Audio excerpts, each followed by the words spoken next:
வணக்கம் மீனராசி நண்பர்களே.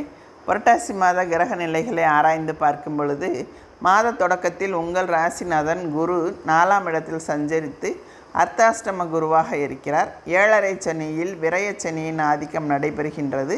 அஷ்டமத்தில் செவ்வாயும் இருக்கிறார். எனவே இக்கட்டான சூழ்நிலையும் எதிர்பார்ப்புகள் நிறைவேறாமல் இதயத்தை வாட வைக்கும் அமைப்பும் உண்டு. ஆயினும் மாத கடைசியில் குரு பகவானால் மகிழ்ச்சியும் எண்ணங்கள் ஈடேறும் வாய்ப்பும் இருக்கிறது. தொழில் மற்றும் உத்தியோகத்தில் நிலைமை சீராகி நினைத்தது நிறைவேறும். புரட்டாசி 13ஆம் தேதி துலாம் ராசிக்கு புதன் செல்கிறார். உங்கள் ராசிக்கு 4, 7 ஆகிய இடங்களுக்கு அதிபதியானவர் புதன். அவர் அஷ்டமத்தில் சஞ்சரிக்கும் பொழுது மிகுந்த நற்பலன் கிடைக்கும். மறைந்த புதன் நிறைந்த தன லாபத்தை கொடுப்பார். எனவே தொழில் முன்னேற்றம் உண்டு.